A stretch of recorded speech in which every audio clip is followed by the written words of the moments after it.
Hi, everybody, and thanks for joining our weekly podcast. I'm Robin Lewis, founder and CEO of the Robin Report, which, by the way, is much more than just a daily report. It really is a knowledge platform from which we communicate thought leadership on various strategic topics through the reports, but also these podcasts, webinars, and hopefully in the future, some live events. And along with our chief strategist, Shelley Kohan, also, by the way, a professor at FIT and Syracuse University, we welcome you to our conversation on the topic of the gap. How many Hail Marys will it take? Shelley, you know, we ran my article last Monday titled, Will Gap Inc. Need a Fifth Hail Mary? The point being that with Gap's horrendous first quarter 2022 results, during which Gap Inc.'s net sales fell 13% to $3.5 billion in that 3-month period. The company lost $162 million in the period, compared with a profit of $166 million a year ago. Old Navy accounts for the majority of Gap sales and more than 3/4 of profits. So get this, net sales at Old Navy fell 19% to $1.8 billion in the recent period. Comparable store sales, which exclude newly opened or closed stores, slid 22%. Wow, is right. Is that bad enough? That's unbelievable. Yeah. Apparel's on the upswing. I know. And of course, the stock crashed. So anyway, to, kind of clarify our topic title, Hail Mary number 4 was Gap's decision to appoint Sonia Syngal in March 2020 as its new CEO, hoping she could succeed following the 3 Hail Mary CEOs that preceded her over a 2-decade period, none of whom hardly moved the needle, Shelley. In other words, they were pretty much flatlining the business. And this following Mickey Drexler's departure from the helm of Gap in 2002, after he had guided it through almost 2 decades of meteoric growth. And get this, from $480 million when he took the helm in revenues upon his arrival in 1983 to almost $14 billion in 2000, including his launch of the Old Navy and Banana Republic brands. Shelley, that was an amazing 2,400% increase during his tenure. So here's the irony of CEO Syngal as Hail Mary number 4, prior to her appointment in 2020 as Gap Incorporated CEO. She presided over Old Navy from 2016 to 2019, Shelley, with spectacular success, growing it faster and more profitably as the other 3 brands were losing or maintaining at best. Thus, it was no surprise that Gap Inc. anoints her as its 4th attempt to kickstart the entire enterprise, thinking if she can do it for Old Navy, why not all 4 brands? Well, what a surprise. Even though she did contain the damage of a raging pandemic as non-essential, from about $16.5 billion in 2019 down to about $16.4 billion in 2020, plus 2 major initiatives were put into play during 2020 and 2021. Signal signs signs a 10-year contract with Kanye West, Mr. Cool of all cools, to apply his Yeezy brand, which, by the way, put Adidas Adidas back into the majors in sneakers. Anyway, to apply the Yeezy brand to a Gap line of apparel. And the second really big deal initiative was to launch an all-inclusive Old Navy initiative called BODEQUALITY, which Single said, quote unquote, this is the largest integrated launch in the brand's, that's Old Navy, in the brand's history, and an important growth driver for the business for years to come. All sizes, in all styles, all same price, in all stores, all presented together, not put in the back of the store, and all inclusive mannequins, in fact. Well, Shelley, shortly after that grandiose statement, sales started to dive, resulting in the Q1 2022 $162 million loss. And Nancy Green, after less than 2 years as Old Navy's president, left the company. In my opinion, Shelley, this suggests that Green and Single had the right strategy, but implementation failed out of the starting gate. And as for the Yeezy Gap brand deal, note that, by the way, the Yeezy sneakers are not going to be included in the apparel line. Right. Not only is 10 years a long time for that contract, nothing about how this brand is performing has been transparent. Certainly, there is nothing big happening yet, or we would have heard or read about it. So here comes the big question, Shelley. The three Hail Mary CEOs that preceded Single, all three of whom failed to turn the declining brand around, I attributed a big part of their failure with the fact that none of these three Hail Mary CEOs had apparel retail experience. Go figure, when all four of Gap Inc.'s brands are apparel. Right. Perhaps the board or certain members of it did not want another rock star merchant prince like Drexler to overshadow them, and who would come to actually personify the Gap brand. And that, of course, is Mickey Drexler. And lo and behold, hairy male Sonia Single. So the question has to be asked, did Sonia Single qualify for the top job? Even though her short 3-year tenure as CEO of Old Navy, 2016 to 2019, even though that was spectacular, her major career positions and educational experience do not sync with merchandise and bringing skills for retailing. I don't know. So Shelley, I'm still rooting for her. Me too. Yeah, I know. But think about it. Because, as I said before, 70% of the apparel's business is with women. And there's like very few women CEOs. So I hope she can make it.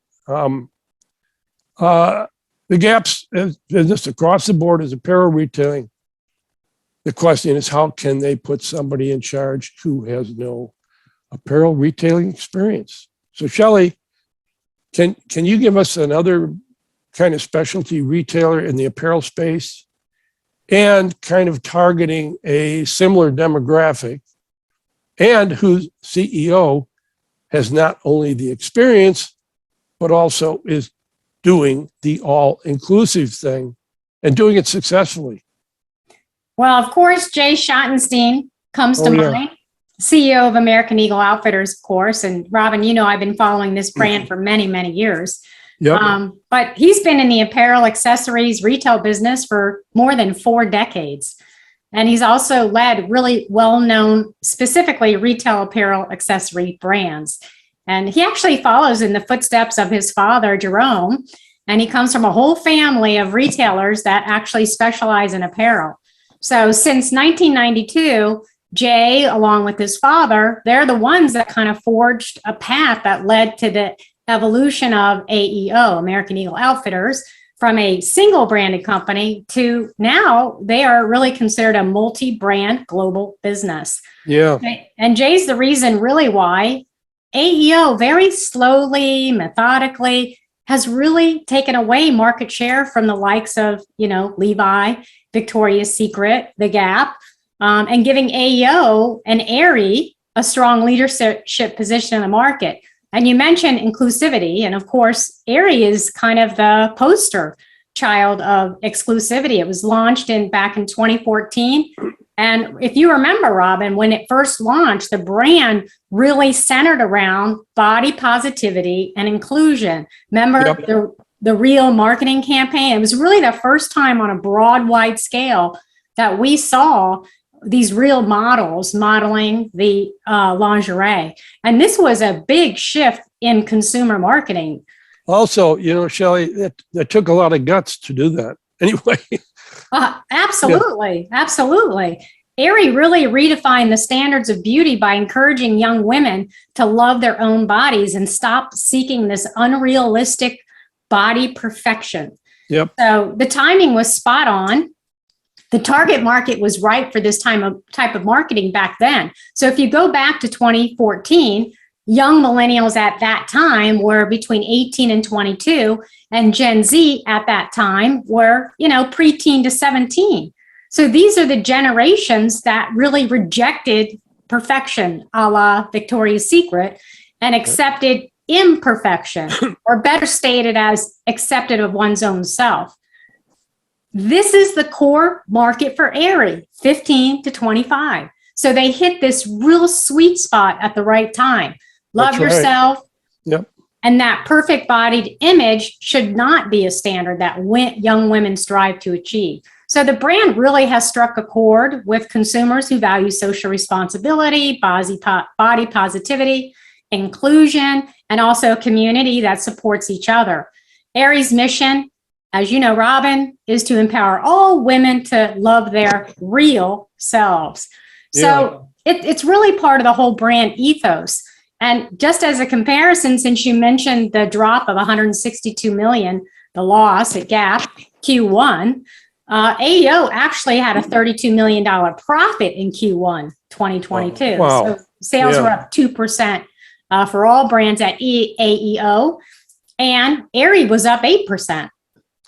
Yeah, I know you studied this American Eagle Outfitter business, and those are some really good points you're making. Too bad maybe Sonia should have been talking to Schottenstein.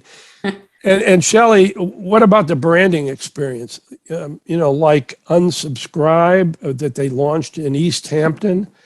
And were not there some other localized type brands launched similarly? Yeah, Unsubscribed. This is such a great story, Robin. So Unsubscribed is what would be called slow fashion. So there's kind of this, conscious purchasing, and slow fashion is a new wave where, women are really buying clothes and not at the same pace as they would in buying fast fashion. And what's interesting about Unsubscribed, which is a brand of American Eagle Outfitters, is that it complements the existing company's AEO strategy. And so they're targeting a slightly older demographic, and the price points are a bit higher. So think about this, Robin. They capture the market at age 25, 10 years ago. Now that same customer that they captured 10 years ago is now 35, even 40. They're earning more money, right? So they have more spending. They have a more elevated style. So Unsubscribed is like a natural, fit for the demographic that's, gotten a bit older. Yep. And like many things that American Eagle Outfitters does is it has planned a very slow, methodical rollout of Unsubscribed. And the concept includes some key trends for today's consumer, like they have local artisans that support the product. They have local vendors come in various stores. It's not the same thing in every single store. They do vintage and pre-owned, and they have unique partnerships with these young kind of contemporary brands like Melissa Joy Manning or Bleecker and Prince or Octavia Elizabeth. So Unsubscribed first opened in East Hampton, New York. They then opened Palm Beach, Florida, then Westport and Greenwich. And of course, they also opened the online business as well. Yeah, I've written about this concept called positioning drift. It seems like AEO has figured out how to drift with their consumers' age, and as they get a little older, AEO repositions the brand so that it appeals to their core customer getting a little older. But they're also very smart in bringing the new younger generation up. So positioning drift is an idea that a lot of I think Abercrombie and Fitch back in the late 80s, early 90s, they drifted older with their core consumer, but they lost sight of the younger ones coming up. And so eventually, as the consumers got older at Abercrombie and Fitch, they went to different brands like Brooks Brothers and so forth. Anyway, that's a whole other story. But so Shelley, back to body quality potential missteps in the implementation by Old Navy. Can you give us some of the mistakes many of the big legacy brands make? Yeah, I mean, yeah, absolutely. I mean, I'm not a big believer that you can be all sizes to all styles, all customers, every store.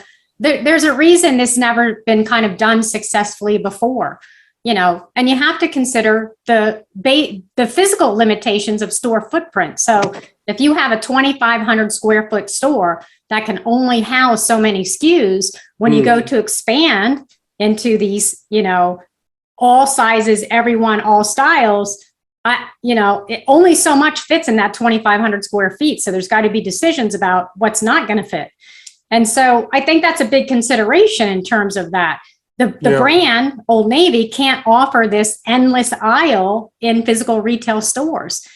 And not to mention the incremental cost in production and design to add those all-inclusive, sizes. So when Old Navy tried to do this initiative, here's what happened. There was not enough styles to meet the demand of the primary customer. So the company now has alienated their core customer because they don't have enough stock in the stores. They're sold out of those sizes. Yep.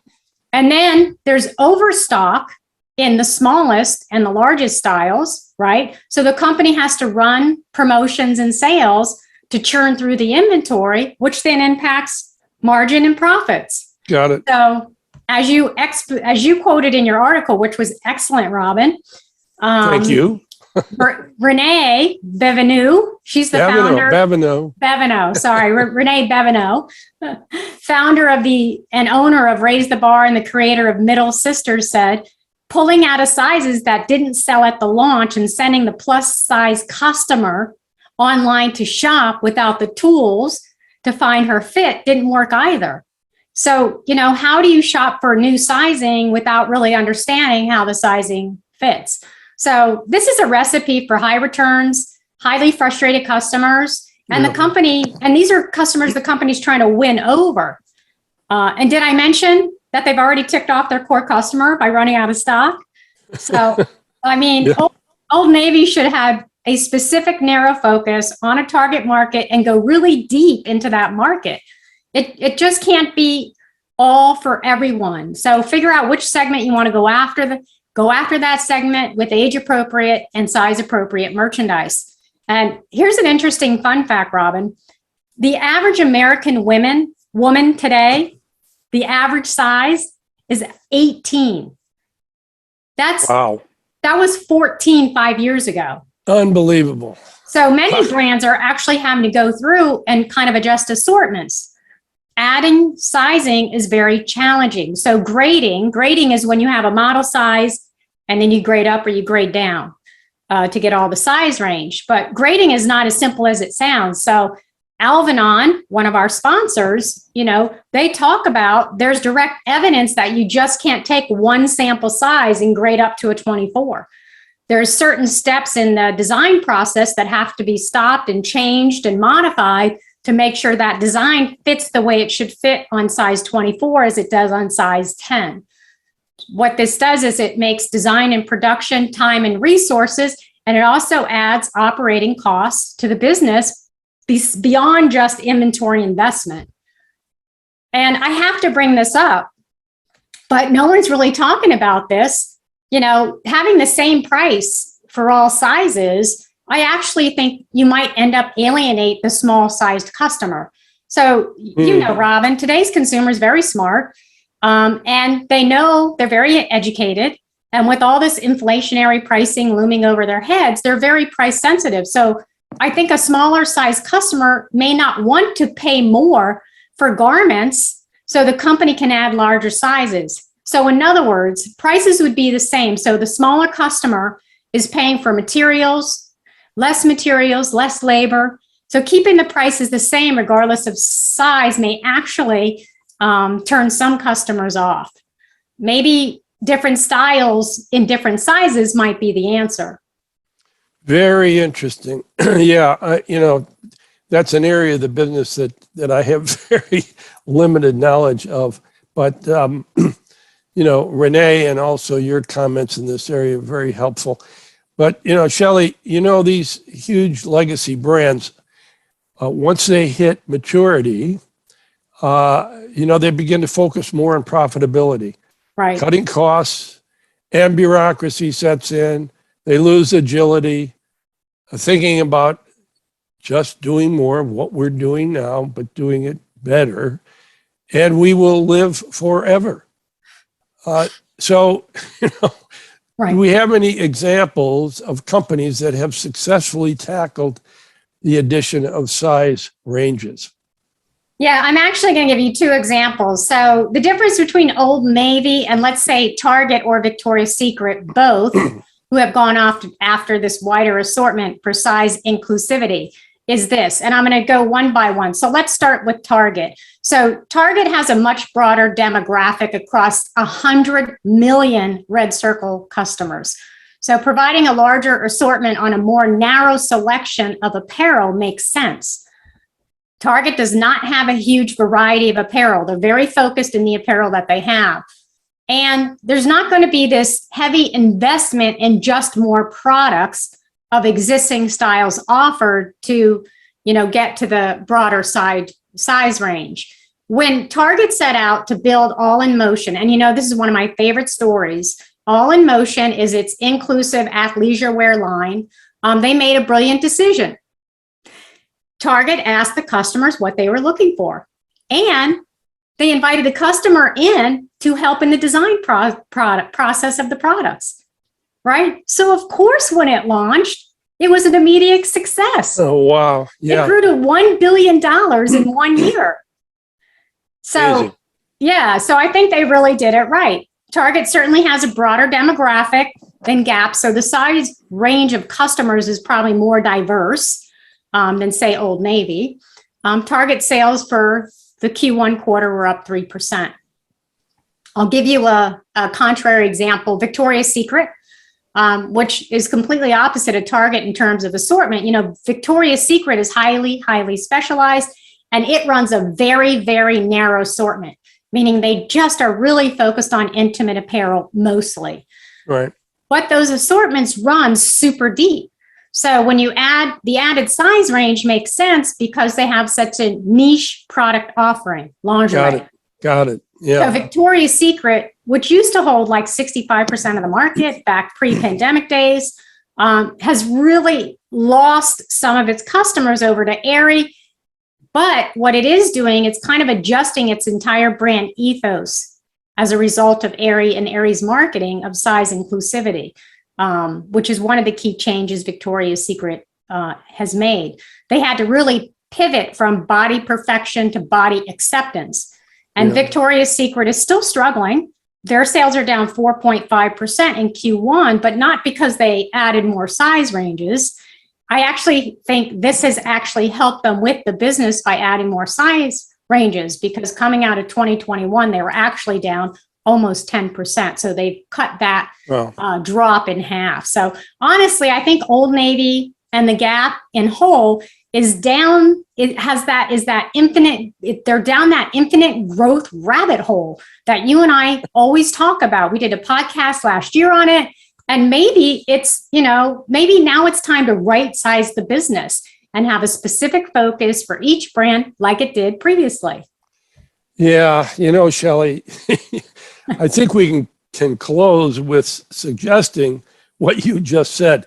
And you and I have talked about this ad nauseum, the rabbit hole that these huge legacy brands and retailers go down, believing there is no maturity in the bell curve and that infinite growth is possible. And of course, they get big nudges from Wall Street.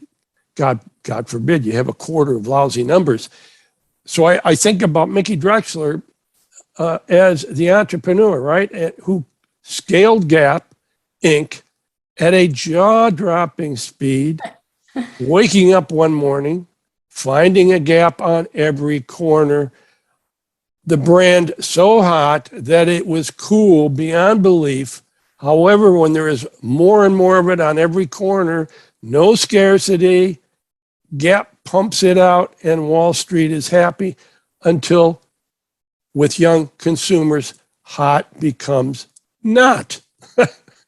That is precisely the very moment Gap should have kept Drexler, who would have repositioned the brand to bring it back to hot. But for a new generation, as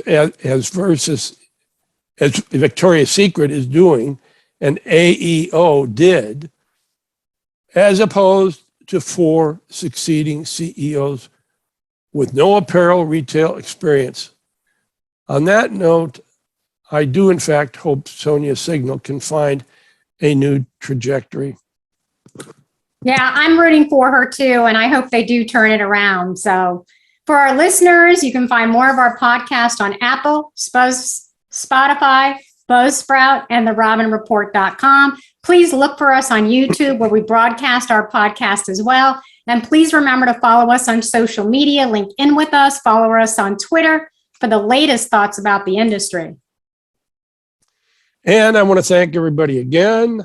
And also, I will repeat, like I do every week, that if any of you have a topic that you would like Shelley and I to cover, talk about, please send me an email at robin@therobinreport.com. Thanks again.